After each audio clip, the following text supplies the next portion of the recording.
listeners.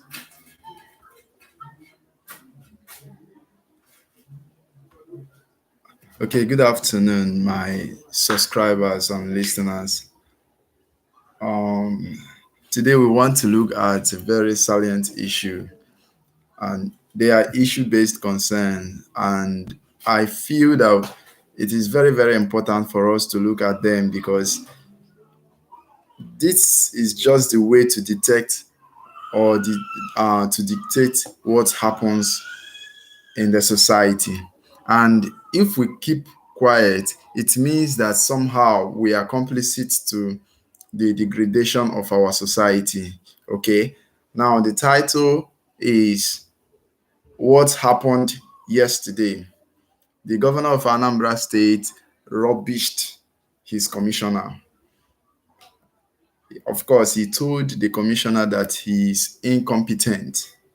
You know what that means? It means that he has thought of trying to protect his own worker. He couldn't hold back but to slam him in the public. So here in Obaru, the governor came and supervised his work. So the project is a road construction, and then he saw that the local government area transition chairman, in the person of Mr. Patrick Anebunam, that this commissioner was not able to do his work. Not that he did not even do it well. He did not do the work because we are used to seeing politicians, taking in all the public fund and then going out without anybody noticing what happened.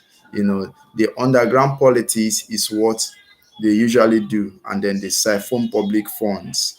At the end of the day, we keep on crying of marginalization.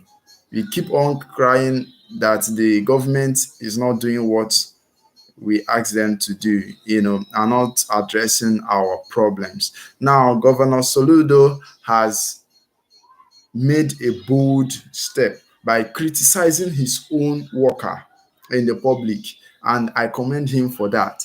That is actually commendable. Okay, that is actually commendable. The next thing we are going to look at is the comment made by the national coordinator, National Coalition Against Terrorism. His comment on the Arise program or Arise News program. He said, while trying to address the issue of terrorism in schools in the north, that rural schools should be relocated and then brought to the urban cities. Okay, now the question is, if we carry schools from rural areas and then take them to urban areas where we already have existing schools, how are we going to manage to transport students living in those rural areas to the city? You see, so this is actually not solving the problem of insecurity.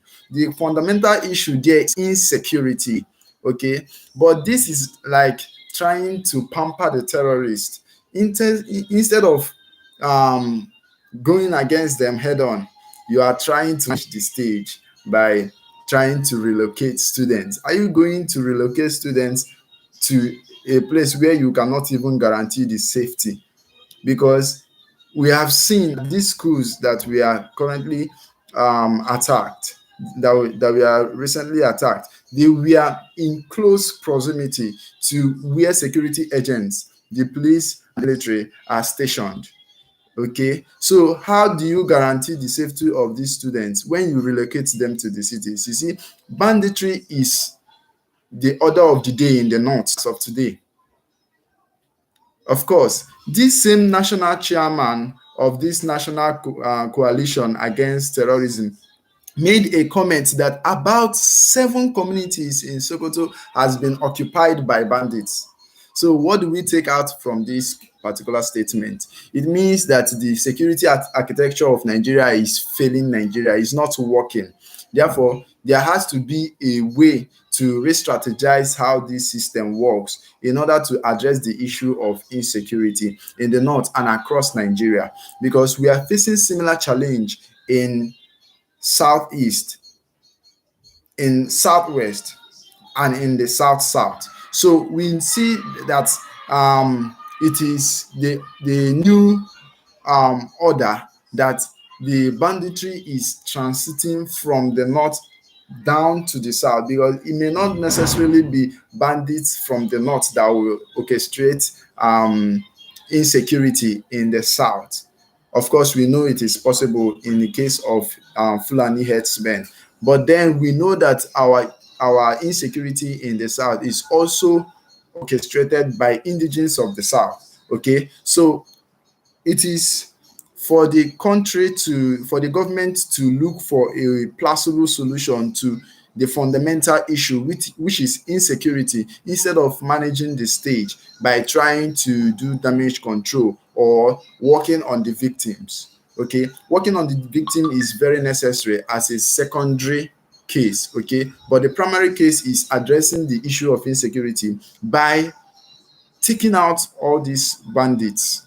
Okay, there has to be a measure that must be taken in order to address this insecurity, not only in the northern Nigeria but also in the south, as the case may be. So the next thing I'm going to look at, which is going to summarize the everything I'm here to say, is federal government orders restriction of grains exportation.